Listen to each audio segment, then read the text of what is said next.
গোয়া এই নামটা শুনলেই সবার আগে আমাদের মাথায় আসে বন্ধুদের সাথে মজা মাস্তি, অ্যাডভেঞ্চার পার্টি আর নানা ধরনের খাবার দাবারের কথা। বন্ধুদের সাথে সাকসেসফুল গোয়া ট্রিপ ছোট থেকে বড় সবারই একটা ড্রিম থাকে, আর আমাদের ট্রিপটা হলো সেই স্বপ্নেরই একটা বাস্তব রূপ। So welcome to my YouTube channel একে বেঁকে বহুদূর। আমি সঞ্চারী, আর আমি এখন চলে এসেছি নর্থ গোয়াতে। আর এই ভিডিওতে আমি আপনাদের দেখাবো যে আমরা নর্থ গোয়াতে কিভাবে সব কিছু এক্সপ্লোর করছি। So Goa is on. এর আগের ভিডিওতে আমি সাউথ গোয়ায় ঘোরার জায়গাগুলো দেখিয়েছিলাম, সেই ভিডিওর লিংক আমি ডেসক্রিপশন বক্সে আর ভিডিওর আই বাটনে দিয়ে দেবো। তো আজ আমরা সকালবেলা 12টা নাগাদ চেক আউট করে বেরিয়ে পড়ছি গোয়া থেকে, মানে সাউথ গোয়া থেকে। লাগেজ নিয়ে চলে গেছে এখন 11:30। এগান্ডা প্যারাডাইসে হচ্ছে চেকিং টাইম 12টা PM আর চেক আউট টাইম 11টা, যেটা ভালো, খুব ভালো টাইমিং। টাইম ম্যানেজমেন্টটা ভীষণ সুন্দর। আপনারা যেদিন চেক আউট সেদিন সকালবেলাটা অনেকটা টাইম পাবেন রিসর্টে অথবা সি বিচে এনজয় করার জন্য। এখান থেকে চেক আউট করে গোয়া ট্যাক্সি অথবা গোয়া মাইলস অ্যাপ থেকে আমরা বুকিং করব। এক্ষেত্রে বলে রাখি, সাউথ গোয়া থেকে নর্থ গোয়া যাওয়ার জন্য আগের দিন থেকে গাড়ি বুকিং করে রাখাই ভালো। আমরা চেষ্টা করেছিলাম চেক আউটের দিন গোয়া মাইলস বা গোয়া ট্যাক্সি অ্যাপ থেকে বুক করার, কিন্তু সবই তখন আনঅ্যাভেলেবেল দেখাচ্ছিল। পরে আমরা হোটেল থেকে একজন দাদার নাম্বার পেয়ে গেছিলাম লাকিলি, তার সাথে একটু বার্গেন করে পেয়ে গেছিলাম নর্থ গোয়া যাওয়ার জন্য গাড়ি। আমরা এখন নর্থ গোয়া পৌঁছে গেছি। নর্থ গোয়া পৌঁছতে আমাদের মোটামুটি 2.5 থেকে 3 ঘন্টা মতো লেগেছে সাউথ গোয়া থেকে। আর পৌঁছে গিয়ে আমরা অনেকগুলো রিসর্ট দেখলাম, হোটেল দেখলাম। মোটামুটি এখানে 700-800 থেকে পার ডে পার রুম পাওয়া যায়, বাট সেগুলোর কোয়ালিটি খুবই বাজে। তো আমরা একটু হাই কোয়ালিটি এবং একটু বিচ দেখা যাবে, বিচ ভিউ এরকম থাকবে, এরকম চাইছিলাম যাতে বিচের কাছে থাকে। ওই যে দূরে ওইখানটা হচ্ছে সমুদ্র, আর এটা একটা কমন ব্যালকনি স্পেস আছে। আমাদের আজকের রুম হচ্ছে এইটা, মোটামুটি ভালো ক্লিন জায়গাটা, ভালো একটা কিং সাইজ বেড আছে, পার্সোনাল ব্যালকনি একটা আছে। আর তাছাড়া এখান থেকে নেমে হচ্ছে সুইমিং পুল আছে, এক ফ্যামিলি রিসর্ট বলা যেতে পারে। আর ওপরে হচ্ছে রেস্টুরেন্ট। এখানে আমাদের চার্জেস লেগেছে, আমরা 3 দিনের জন্য রুম নিয়েছি, আমাদের টোটাল চার্জেস পড়েছে 4500। আমাদের দুপুরের খাবার মিক্সড ভেজ, ডাল, ভাত, আর আমরা চিকেন নিয়েছিলাম 2 প্লেট। क्वांटिटी बेश भालो, Testo well and good. Colour में हाँ, ब्लैक में 100 रुपये स्क्वायर इंच है और टेम्पोरारी 20 रुपये स्क्वायर इंच। টেম্পোরারি ট্যাটু যদি করান তাহলে ভালো দোকান থেকে করবেন, নইলে কিন্তু ঠকে যাবেন। ট্যাটু করানোর আগে অবশ্যই আপনারা চেক করে নেবেন যে দোকানে যে করবে সে যেন ঠিকমতো প্র্যাকটিস বা ট্রেন্ড হয়। এখন আমরা যাব কালাঙ্গুট বিচ, আর তার সাথে স্কুটি ভাড়ার জন্য অ্যারেঞ্জ করব। কালকে আমাদের ডে ট্রিপ। আজ সন্ধেবেলাটা আমরা আশেপাশে লোকাল মার্কেটগুলো এক্সপ্লোর করছি। এখানে প্রিমিয়াম কাজু 800 থেকে 900 পার কেজিতে পাওয়া যায়, আর একটু যদি কোয়ালিটি কম কোয়ালিটির হয় বা কোয়ালিটি কম্প্রোমাইজড হয় সেক্ষেত্রে 650 পার কেজি করে পাওয়া যায়। তাছাড়াও ফ্রিজ ম্যাগনেট, নানা রকমের কি রিং, ব্যাগ, জুয়েলারি, অনেক কিছু শপিং করলাম আজ। পুরো মার্কেটটা এক্সপ্লোর করার পর আমরা এলাম একটু বিচ স্যাকে। কালাঙ্গুট বিচটা পুরোটাই এরকম বিচ শ্যাক করা রয়েছে। এই চিল আর রিল্যাক্সিং ভাইবসটার জন্যই তো নর্থ গোয়া ফেমাস। সাউথ গোয়াতে নাও পেয়েছি, আমরা এই বারতে পাইনি বিকজ আমাদের সিজন ছিল না। তো আমরা এরকম বিচটা পুরো সাইডে সাজানো গোছানো থাকবে এটা পাইনি, বাট এখানে এসে আমাদের এগুলো নর্থ গোয়াতে পেয়ে গেছি। যে এরকম গুলো পাওয়া যাচ্ছে, নিতে পারেন আপনারা। এই সময় যে আমরা সানগ্লাস নিচ্ছি, এরকম পার্টি ভাইবসের সানগ্লাস পরে দেখা এই যে এরকম নিচ্ছি।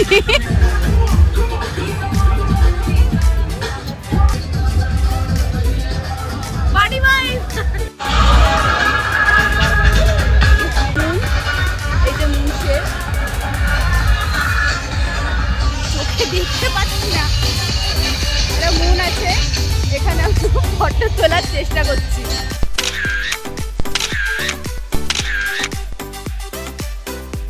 বৃষ্টিটা এতটাই বেশি, সকাল 7টা থেকে আমাদের ঘুম ভেঙেছে। কাল রাত থেকে পড়ছে বৃষ্টি লাগাতার একই রিদমে, মানে ক্যাটস এন্ড ডগস রেনিং হচ্ছে বাইরে। আর বৃষ্টি পড়ছে বলে গোয়াতে এসে আমরা ঘরে বসে থাকবো, তা কি কখনো হয়?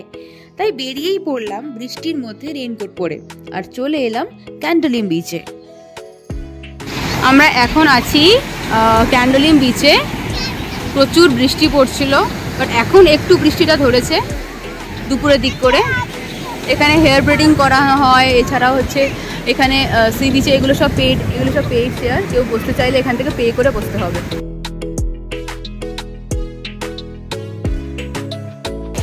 আমরা এখান থেকে এই হেয়ার কি বলে এটাকে আমি জানি না, বিনুনি করেছে হেয়ার ব্রেডিং। আমরা হেয়ার ব্রেডিং করছি এনার থেকে ক্যান্ডোলিম বিচে। আপনারা যদি আসেন এখানে ক্যান্ডোলিম বিচ থেকে অবশ্যই করাবেন দিদিদের কাছ থেকে। গোয়া বেড়ানোকে যে কিভাবে এক্সপ্লেন করব তা সত্যি আমার জানা নেই, কিন্তু যদি 4 থেকে 5 দিন টেনশন ফ্রি হয়ে জীবনটা এনজয় করতে চান তাহলে তাদের জন্য গোয়ার কোনো বিকল্প নেই।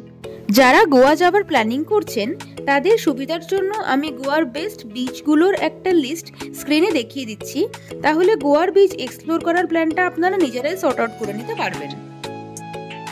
চলে এসেছি আমরা দুপুরবেলা লাঞ্চ করার জন্য the curry house and restaurant and বারে।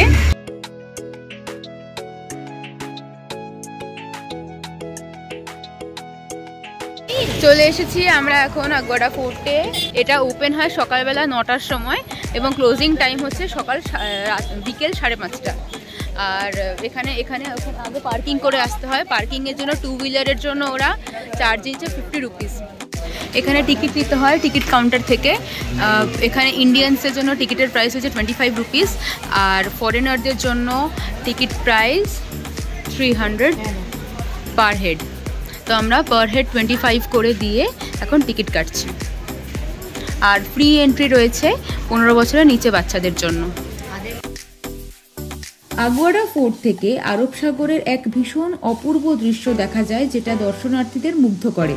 এটি ইতিহাস প্রেমীদের পাশাপাশি প্রকৃতি প্রেমীদের জন্যও এক আকর্ষণীয় স্থান। আগোয়াডা ফোর্টের ইতিহাস এক অত্যন্ত প্রাচীন ও আকর্ষণীয় অধ্যায়। এটি গোয়ার অন্যতম একটি জনপ্রিয় পর্যটন কেন্দ্র। পর্তুগিজ শাসনামলে 1612 সালে এই দুর্গটি নির্মাণ করা হয়েছিল। এর মূল উদ্দেশ্য ছিল পর্তুগিজদের বাণিজ্যিক জাহাজগুলোকে নিরাপত্তা প্রদান করা এবং ডাচদের আক্রমণ থেকে সুরক্ষা নিশ্চিত করা। আগোয়াডা শব্দের অর্থ হল জলের উৎস। দুর্গের ভিতরে একটি বিশাল জলাধার রয়েছে, যেখানে 2 লাখেরও বেশি গ্যালন জল সংরক্ষণ করা যেত। তৎকালীন সময় নাবিকেরা এখানে তাদের জলের চাহিদা পূরণ করতেন। আমরা বেরিয়ে যাচ্ছি। নেক্সট আমাদের ডেস্টিনেশন থাকবে সিঙ্কুয়েরিয়াম বিচে। এখন আমরা চলে এসেছি লোয়ার আগোয়াডা ফোর্টে, যেটা সিঙ্কুয়েরিয়াম সি বিচের কাছে অবস্থিত। 1612 সালে পর্তুগিজদের দ্বারা নির্মিত এই দুর্গটি মূলত তাদের জাহাজগুলোকে সুরক্ষা দেওয়ার জন্য তৈরি করা হয়েছিল। লোয়ার আগোয়াডা ফোর্ট আপার আগোয়াডা ফোর্ট থেকে একটু দূরে রয়েছে এবং এটা একটু নিচু স্থানে অবস্থিত, যাতে সমুদ্র তীরবর্তী এলাকাগুলোর সুরক্ষা নিশ্চিত করা যায়। এই লোয়ার আগোয়াডা ফোর্টের দেওয়াল থেকে সমুদ্রের আশেপাশে থাকা শত্রুদের গতিবিধি নজরদারি করা হতো। বর্তমানে এটি একটি ঐতিহাসিক নিদর্শন, যেখানে পর্যটকরা পর্তুগিজ স্থাপত্যশৈলীর পাশাপাশি সমুদ্রের মনোরম দৃশ্য উপভোগ করতে পারেন। আজকে তো ক্লাউডি, খুবই ক্লাউডি, সকাল থেকে বৃষ্টি পড়েছে। এখান থেকে সানসেট আমার মনে হয় খুব সুন্দর দেখাটা, খুব ভালো সানসেট পয়েন্ট হতে পারতো, আমরা দেখতে পারতাম। কিন্তু আজকে ক্লাউডস তো নেচার আমাদের কাছে একটা অন্যরকম ভাবে সেজে ধরা দিয়েছে। এইবার আমরা ফিরে যাচ্ছি হোটেলে এবং একটু ফ্রেশন আপ হয়ে আমরা চলে যাচ্ছি গোয়ার মোস্ট ফেমাস জায়গায়। আমরা এসেছি টিটোস লেন, গোয়ার নাইট লাইফের একদম সেন্টার পয়েন্ট। এই বিখ্যাত রাস্তা গোয়ার বাগা বিচের কাছেই অবস্থিত এবং এটি গোয়ার নাইট লাইফের একটি অন্যতম প্রধান আকর্ষণ। টিটোস লেনের সব থেকে বিখ্যাত ক্লাব হলো টিটোস এবং মাম্বোস, যেখানে ডিজে পারফরমেন্স, আলোর খেলা এবং বিভিন্ন রকমের লাইভ মিউজিক প্রতিদিনের ব্যাপার। বিভিন্ন দেশের পর্যটকরা এখানে এসে একসাথে আনন্দ উল্লাস করেন। টিটোস লেন মূলত বার, ক্লাব, রেস্টুরেন্ট এবং লাইভ মিউজিকের জন্যই ফেমাস। টিটোস লেন ঘুরতে আসার আগে কয়েকটা পয়েন্ট একটু নোটিস করে নেওয়া ভালো। যদি আপনি খুব ডান্স করতে এবং লাউড মিউজিক পছন্দ করেন তাহলে টিটোস বা মাম্বোস ক্লাবে সময় কাটাতে পারেন। যদি আপনি লাইভ মিউজিক পছন্দ করেন সেক্ষেত্রে অনেক রেস্টুরেন্টে লাইভ মিউজিক এবং ক্যারাওকের ব্যবস্থা রয়েছে, যা রাতের আনন্দ দ্বিগুণ করে তোলে।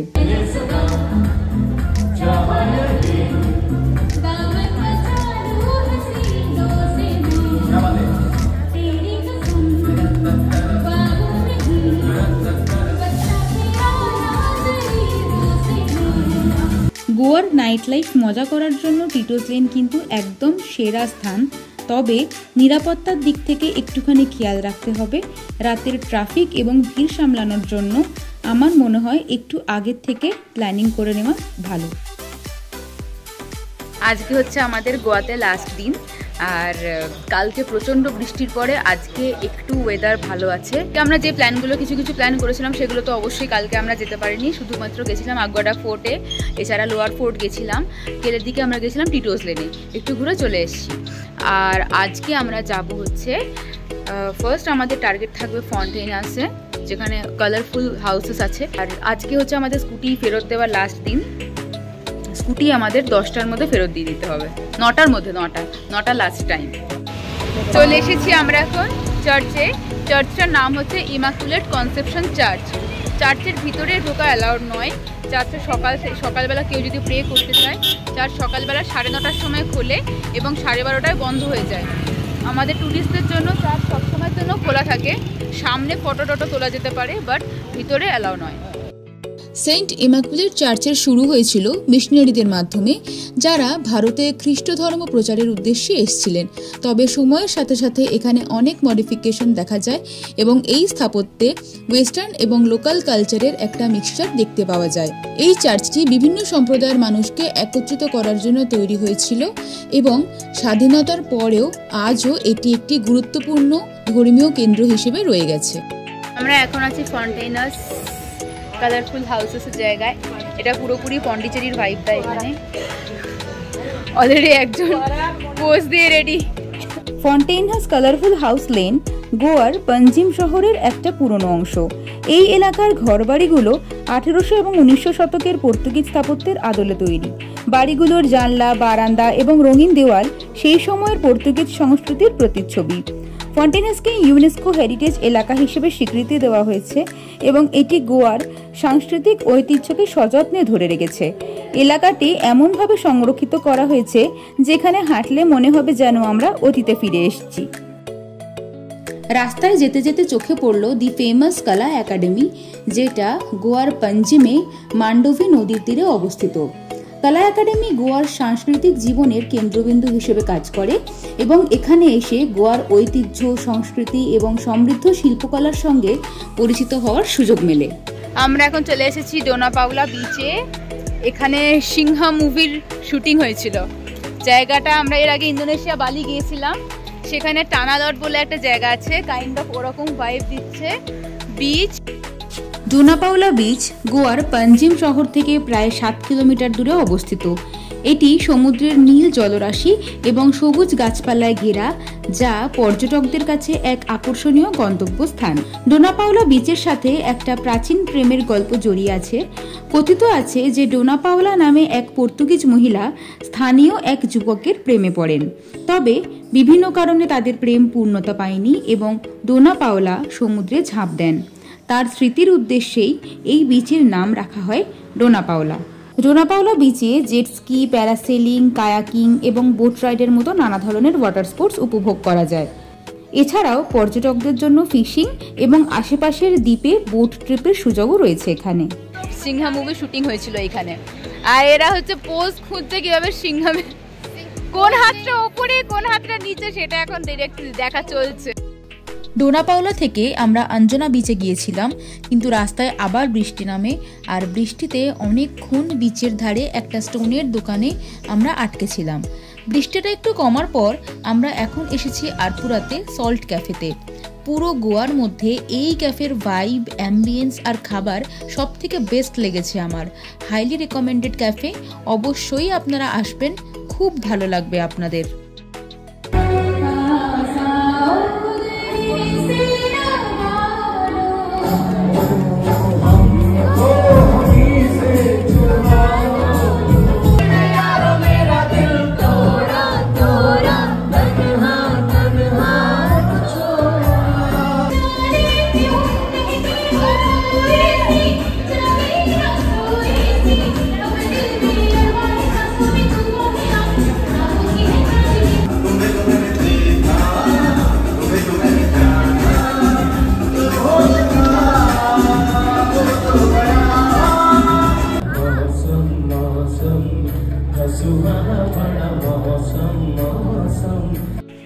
সত্যি সত্যি থা সুহানা বারা মৌসম।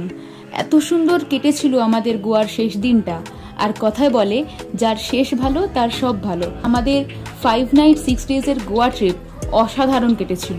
আর মজা করতে করতে কখন যে বাড়ি ফেরার দিনটা তাড়াতাড়ি চলে এলো বুঝতেই পারলাম না। Good morning. আজকে আমাদের last day in Goa. North গোয়াতে আসার পর থেকে বেশিরভাগ টাইমটাই বৃষ্টি পেয়েছি, এখনও টিপটিপ করে বৃষ্টি পড়ছে। 9টার সময় আমরা রুম থেকে বেরোবো। সকালবেলাটা একটুখানি লাস্ট টাইমের জন্য বিচে যদি একটু আসা যায়।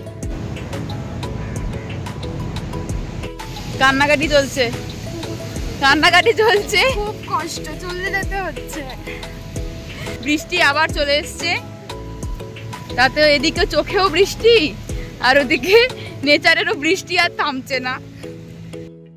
চেক আউট করা হয়ে গেছে আমাদের। Now back to daily life, back to Kolkata. Goa train আর ফ্লাইটের মাধ্যমে অন্য স্টেটগুলোর সাথে ওয়েল কানেক্টেড।